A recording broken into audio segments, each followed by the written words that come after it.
मित्रांनो, महाराष्ट्रासहित संपूर्ण देशात मोठमोठ्या महामार्गांचे जाळे तयार करण्याचे काम सध्या सुरू आहे.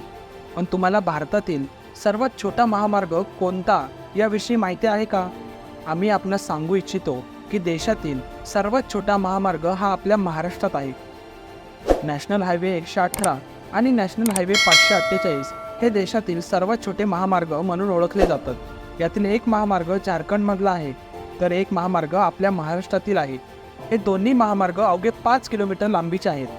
झारखंडमधील महामार्ग नॅशनल हायवे 118 आसन बनी आणि जमशेदपूर या दोन शहरांना जोडतो. दुसरीकडे महाराष्ट्रातील नॅशनल हायवे 548 हा महामार्ग नवी मुंबई आणि कळंबोली यांना जोडतो. हा 5 किलोमीटर लांबीचा महामार्ग राज्यातीलच नव्हे तर भारतातील सर्वात छोटा महामार्ग म्हणून ओळखला जात आहे. तर मित्रांनो, कशी वाटली तुम्हाला ही अनोखी माहिती? जर हा व्हिडिओ तुम्हाला इन्फॉर्मेटिव्ह वाटला असेल तर चॅनलला सबस्क्राईब करायला विसरू नका. धन्यवाद.